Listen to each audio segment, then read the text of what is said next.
لاسونه میږي کېدل یا خپې میږي کېدل یا په دوی کې د ستنو چکېدو په شان علامات محسوسېدل دا مسله نن سبا ډېرو زیاتو خلکو ته ده خو هغو مریضانو ته ډېره زیاته وي د چا چې شوګر وي او د شوګر مریضانو ته ځکه دا مسله زیاته وي چې زموږ په خپو او په لاسو کې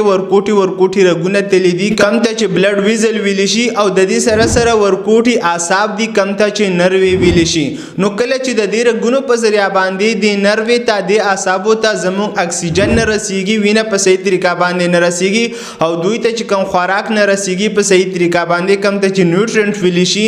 نو د هغې د کموالي د وجې او د شوګر د زیاتوالي د وجې د شوګر په مریضانو کې دا مسله بیا ډېره زیاتېږي ورځ په ورځ چې دا بیا دې حد ته لاړه شي چې هغې ته موږ ډایبیټک نیفروپیتي وایو نو که چېرې د شوګر مریضان د دې مسلې نه ځان بچ کول غواړي نو هغه د خپل شوګر کنټرول ساتي دویم د دې سره د خوراک پرهیز زیات ساتي دریم د دې سره د ورزش ایکسرسایز کوي څلورم دا چې د هغو کم